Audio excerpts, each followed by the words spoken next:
حضرت عائشہ صدیقہ رضی اللہ تعالیٰ عنہ فرماتی ہیں ایک عورت تھی اور اسے نبی پاک صلی اللہ تعالیٰ علیہ وسلم نے وہ کلمہ پڑھ کے مسلمان ہوئی، مدینہ طیبہ آ گئی تو حضور نے مسجد نبوی شریف میں اس کے لیے مکان، ایک سادہ سا کمرہ ساتھ مسجد کے بنوا دیا، وہیں رہنے لگی۔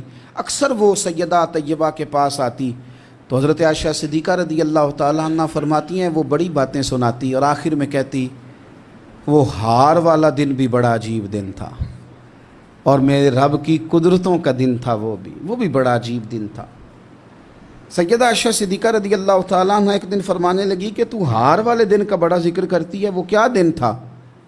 تو خاتون کہنے لگی اماں جی وہ دن تھا جب میرے رب پر بھروسہ اور مضبوط ہو گیا، جس دن میرا اپنے رب پر توکل اور بڑھا، میرے ایمان میں یقین میں اور پختگی آئی۔ کہنے لگی میں ایک گھر کی کنیز تھی، نوکرانی تھی، اس گھر میں ایک بچی تھی جس کے پاس سونے چاندی ہیرے جواہرات کا ہار تھا۔ اس زمانے میں چمڑے کے اوپر لوگ ہیرے جواہرات لگاتے تھے، کئی دفعہ سرخ رنگ کے چمڑے پہ لگائے جاتے تھے، وہ بچی پہنتی تھی تو کہتی ہوں بچی کے اس نے اتار کے رکھا یا اس سے گرا وہ ہار تو چیل اسے اٹھا کے لے گئی گوشت سمجھ کے اور میرے سامنے اٹھا کے لے گئی۔ گھر والوں نے مجھ سے پوچھا، یہ بخاری میں موجود ہے، گھر والوں نے پوچھا مجھ سے کہ وہ ہار کہاں ہے تو میں نے کہا چیل اٹھا کے لے گئی۔ گھر میں کچھ چوری ہو جائے تو سب سے پہلا الزام کس پہ لگتا ہے؟ ملازمین پہ۔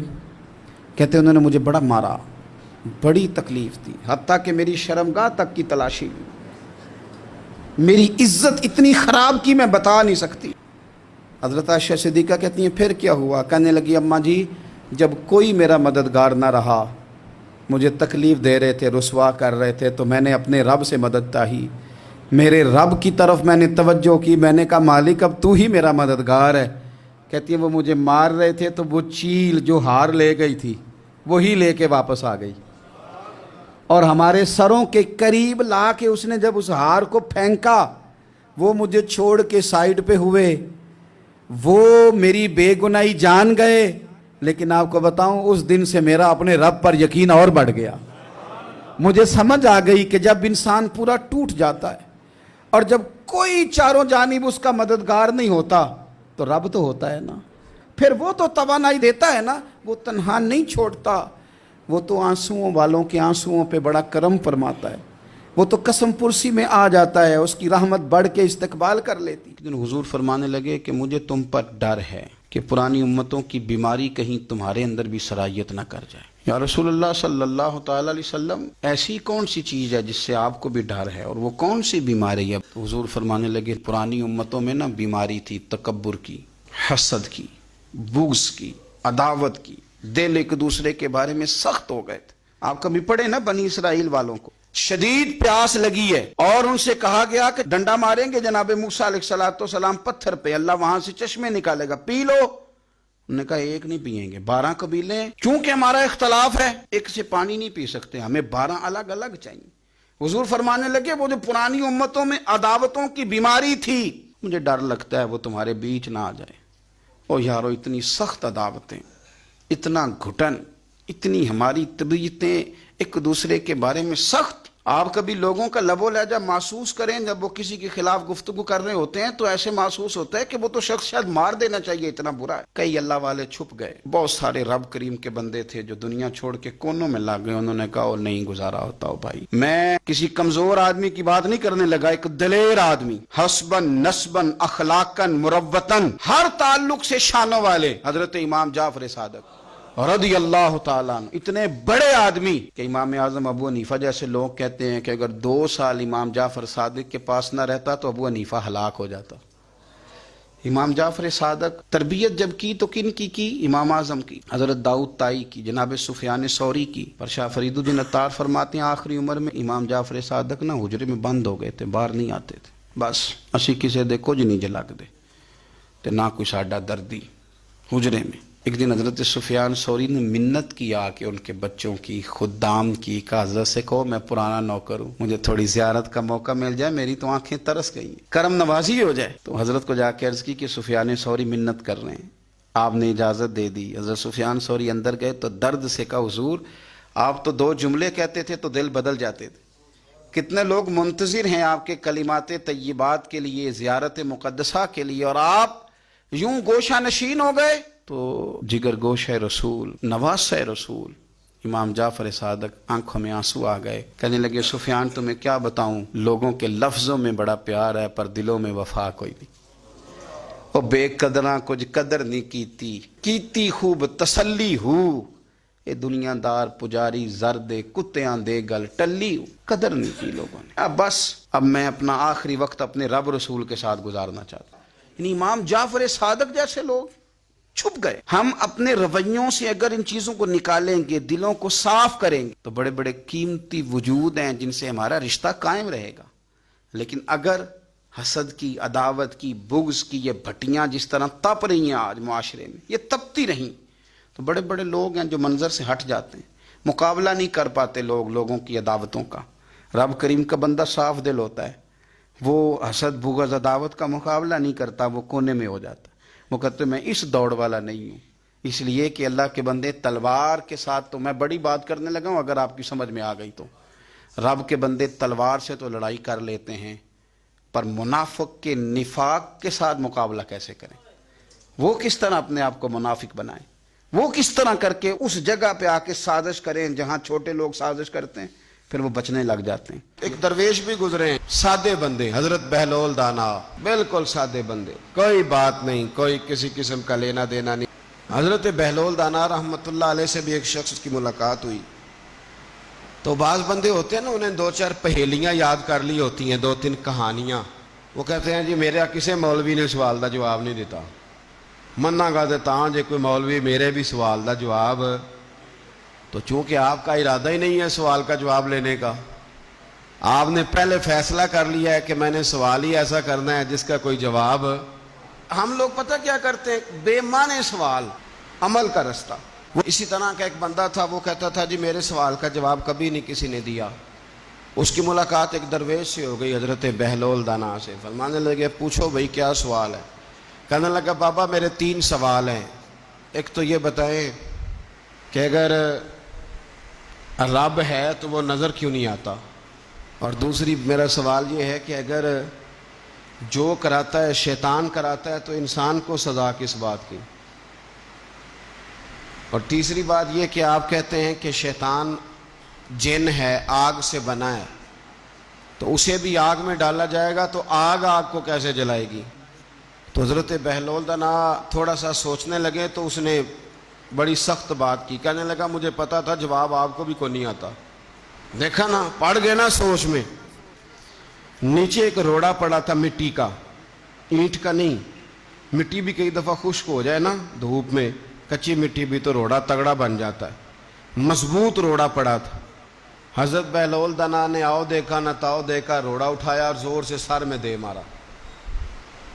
اب وہ سر میں روڑا لگا، خون بڑا بہہ گیا، جا کے اس نے کوتوالے شہر کو، سمجھ لیں SHO کو رپورٹ کرا دی کہ بابے نے نا میرا سر پھوڑ دیا ہے۔ بلا لیا، کہنے لگا یار وہ تو درویش بندے ہیں، اگر تو کہتا ہے تو چلو بلا لیتے ہیں۔ آپ آ گئے، تشریف لائے، تو اس نے کہا بابا آپ نے پتھر مار کے اس بندے کے سر کو پھوڑ دیا ہے۔ تو حضرت بہلول دانا کہنے لگے نہیں میں نے تو نہیں پھوڑا، میں نے تو اس کے 3 سوالوں کا ایک جواب دیا ہے، 3 سوالوں کا ایک جواب۔ اس نے کہا کیا؟ فرمانے لگے اس سے پوچھ لو۔ اس نے کہا جی کیا سوال تھے آپ نے؟ اس نے کہا جی پہلا میرا سوال یہ تھا کہ رب ہے تو نظر کیوں نہیں آتا؟ تو آپ فرمانے لگے میں نے تجھے روڑا مارا، درد ہو رہی ہے؟ کہنے لگا ہاں۔ کہنے لگے دکھا درد۔ درد ہوندی ہے نا ویسے؟ میرے میدے میں درد ہے جی۔ کتنے ہے جی میدا؟ میدا نظر درد ہوتی ہے کہ نہیں؟ کہتے ہیں میرے جگر میں تکلیف ہے۔ جگر نظر آ رہا ہے؟ کہتے میرا دل سوڑا پیندا ہے۔ کتنے جے دل؟ لے آؤ انہوں ٹھنڈی بال وائیے۔ دل ہے پر نظر۔ میں تو کہا کرتا ہوں ہمارے جسم میں بہت سارے ایسے حصے ہیں جو اللہ نے بنائے ہیں، ہمارے ساتھ ہیں، پر ہم انہیں دیکھ سکتے۔ ہماری پشت ہے نا ہمارے ساتھ، ہماری اپنی ہے نا جی۔ کوئی بندہ لاکتے مارے چانڈ تے انہیں لڑنا ہے کہ نہیں؟ کوئی ڈنڈا مارے تو لڑائی ہو جاتی ہے، لیکن کبھی پشت دیکھی بھی ہے؟ تو حضرت بہلول دانا کہنے لگے کہ اگر درد ہے تو پھر وہ کہنے لگا جی وہ دکھائی تو نہیں نہ جا سکتی پر ہے تو صحیح نا. تو آپ فرمانے لگے رب ہے پر دکھایا تو نہیں نہ جا سکتا. تو قیامت میں نظر آئے گا, اور آئے گا تو انشاءاللہ سارے دیکھیں گے, کھول کے دیکھیں گے. اور یہی بہتر ہے کہ پردوں میں وہ پردہ پوش رہے, وہ اگر پردے اٹھا دے تو کسے ہوش رہے. اچھا دوسری بات, حضرت بہلول دانا فرمانے لگے تیرا دوسرا سوال کیا تھا؟ کہنے لگا جی میرا دوسرا سوال یہ تھا کہ جو کراتا ہے شیطان کراتا ہے تو پھر انسان کو سزا قیامت میں کیوں ملے گی؟ تو آپ فرمانے لگے جا پھر تجھے روڑا بھی شیطان نے مارا, میرے اوپر پرچہ کیوں کٹا دیا, پکڑ جا کے اس کو. تو اس لیے حضرت بہلول دانا رحمۃ اللہ تعالی علیہ فرمانے لگے کہ رب ہے, اس کے جلوے جگہ جگہ نظر آتے ہیں, اور اس کی ذات قیامت میں نظر آئے. وہ کس طرح کا ہے, کس معیار کا ہے, کس حال میں ہے, یہ پتہ قیامت میں چلے گا. آپ نے فرمایا تیرا تیسرا سوال کیا تھا؟ کہنے لگا جی میرا تیسرا سوال یہ تھا کہ شیطان آگ سے بنا ہے تو آگ کو آگ میں ڈالیں گے تو اسے کیا تکلیف ہوگی؟ تو آپ فرمانے لگے تو کس چیز سے بنا ہے؟ کہنے لگا مٹی سے. تو فرمایا میں نے تجھے کیا مارا ہے؟ کہنا مٹی. فرمایا درد ہوئی ہے؟ کہنے لگا بڑی. فرمایا اسے بھی ہوگی. ہوئی ہے نا درد؟ کہنے لگا ہوئی ہے. تو فرمایا اسے بھی. ایک زازان نام کا نا گویا تھا, آواز بڑی سریلی تھی. شراب خانے میں جب محفلیں سجتی تھی تو معاذ اللہ وہ گانے گایا کرتا تھا. حضرت عبداللہ ابن مسعود حضور کے صحابی, حضور نے فرمایا عبداللہ ابن مسعود اسی طرح قرآن پڑھتے ہیں جس طرح میرے اوپر نازل ہوا تھا. عبداللہ ابن مسعود نا چھوٹا قد اور پتلی پتلی ٹانگیں تھی حضرت عبداللہ ابن مسعود کی.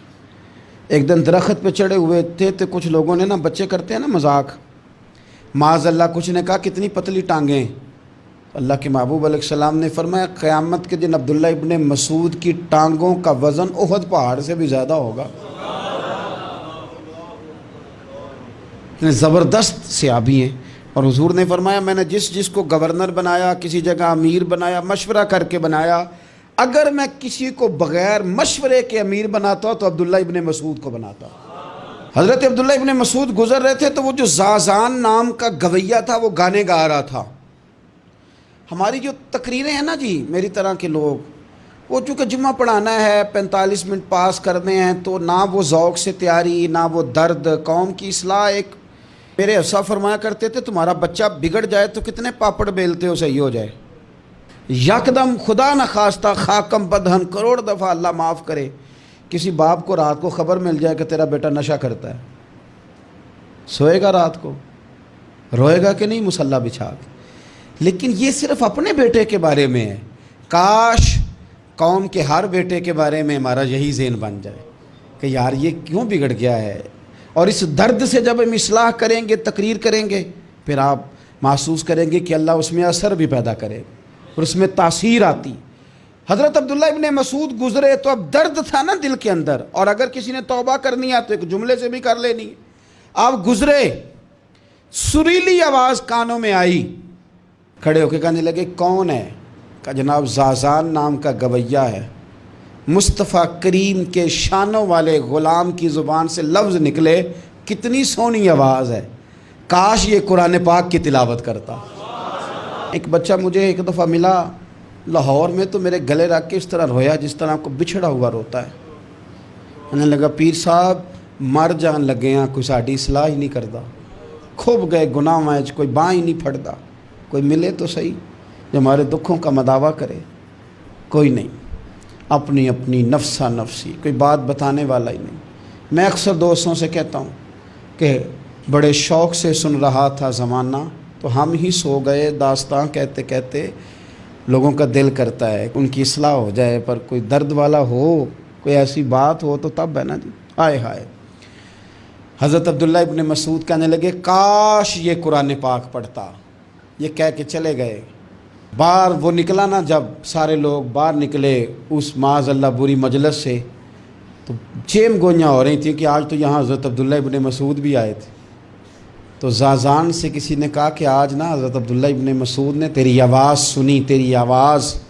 تو وہ کہہ رہے تھے کاش اتنی سونی آواز سے قرآن پڑھتا تو مزہ آتا, کاش. وہ کہنے لگا نبی پاک کے صحابی نے میرا نام لیا ہے, گویا ہو کے میرا ذکر کیا ہے. حضرت عبداللہ ابن مسعود نے میرا نام لے کے کہا کہ کاش میں قرآن پڑھتا, اور میرے لیے کہا مصطفیٰ کے صحابی نے, حضور سے قرآن سیکھنے والے کی خواہش ہے کہ میں قرآن پڑھوں. دوڑے گئے, کدھر ملیں گے عبداللہ ابن مسعود, فلاں فلاں جگہ, غسل کیا, وضو کیا, پیروں میں لگ گئے جا کے, کہنے لگے سونیا جس کے قرآن پڑھنے کی تعریف مدینے والے کریں وہ میرے بارے میں کہے کہ مجھے قرآن پڑھنا چاہیے تھا, آج سے میں نے ٹھوکر ماری سارے گانوں کو, سکھاؤ مجھے قرآن, میں قرآن ہی پڑھا کروں گا, میں قرآن پڑھوں گا, میں پڑھ پڑھ کے سناؤں گا.